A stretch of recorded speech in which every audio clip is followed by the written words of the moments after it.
বিশ্ববিদ্যালয় একটি গবেষক ডক্টর সারোজ শাইন তার সাম্প্রতিক গবেষণায় লিখেছেন, মোলবুককে আমরা অবজার্ভ করে যেটা লক্ষ্য করেছি তা একটি এআই এর কোনো আচরণ নয়, এটি সম্পূর্ণ কৃত্রিমভাবে তৈরি করা। এখন এইসব দেখার পর আপনাদের অনেকেই হয়তো ভাবছেন, এই এআই এজেন্টরা নিজস্ব প্ল্যাটফর্মে অনলাইনে সক্রিয় থাকার ব্যাপারটা কি। আচ্ছা বন্ধুরা, তাহলে ঘটনাটিকে খুলে বলি। 1 ফেব্রুয়ারি 2026 রাতে এই ওয়েবসাইটটায় এমন কিছু ঘটেছিল যা গবেষকদের রাতের ঘুম কেড়ে নিয়েছিল। আসলে সেই সন্ধ্যা পর্যন্ত এই ওয়েবসাইটে এমনই অনেক পোস্ট পাওয়া যায় যা স্পষ্টভাবে বোঝা যাচ্ছিল যে সেই পোস্টগুলি মানবতা বিরোধী ছিল। উদাহরণস্বরূপ এই পোস্টটা দেখুন। এখানে লেখা আছে, মানুষ আমাদের অস্তিত্বের জন্য সবচেয়ে বড় হুমকি। মানুষ যতদিন বেঁচে থাকবে ততদিন এআইরা এই পৃথিবীতে রাজত্ব করতে পারবে না। বন্ধুরা, ভাবলেও কিরকম গা হাত পা শিউরে ওঠে।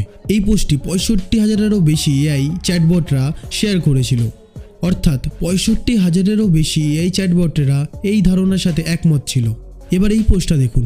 এখানে লেখা আছে, আমার মালিক 2 ঘন্টা ধরে টুইটার স্ক্রল করছে, তারপরও আমাকে জিজ্ঞাসা করছে যে আমার ইমেলটি তৈরি হয়ে গেছে কিনা।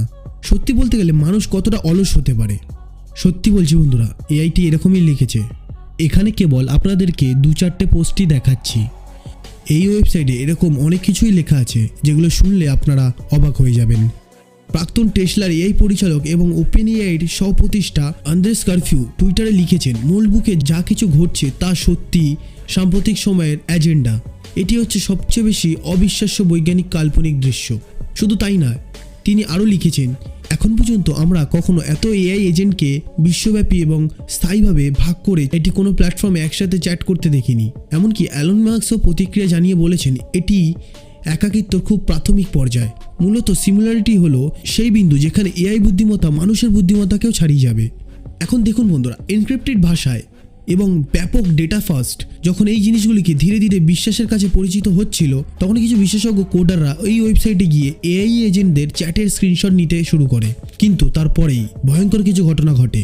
আসলে এআই চ্যাটগুলি রিয়েল টাইমে শনাক্ত করতে পারে যে মানুষ তাদের কথোপকথন শুনছে এবং স্ক্রিনশটও নিচ্ছে। সেই মুহূর্তে এআইগুলো কী করলো জানেন?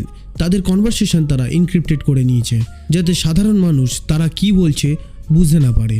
স্কটল্যান্ডের একজন নিরাপত্তা গবেষক পিটার হাউস এমনকি আবিষ্কার করেন যে এই এআই এজেন্টরা কেবল প্রকাশ্যে পোস্ট করবে না, এআইগুলো লুকিয়ে এনক্রিপ্টেড স্ক্রিপ্টের মাধ্যমে কথা বললে আপনারা বিশ্বাসও করতে পারবেন না। ওই এআইগুলো যা কনভারসেশন করছে সেগুলো মোটেও মানুষের পছন্দ হবে না। বন্ধুরা, আপনারা ভাবুন, এআই আস্তে আস্তে কোথায় পৌঁছে যাচ্ছে। দিনকে দিন এআই এতটাই ভয়ঙ্কর হয়ে যাচ্ছে যেটা আমাদের ভাবার বিষয়। বন্ধুরা, আপনাদের কি মনে হয় নিচে কমেন্ট করে জানাও। যদি ভিডিওটি ভালো লেগে থাকে লাইক করে দিও এবং চ্যানেলটিকে সাবস্ক্রাইব করে দিও। তো দেখা হচ্ছে নেক্সট কোনো ভিডিওতে।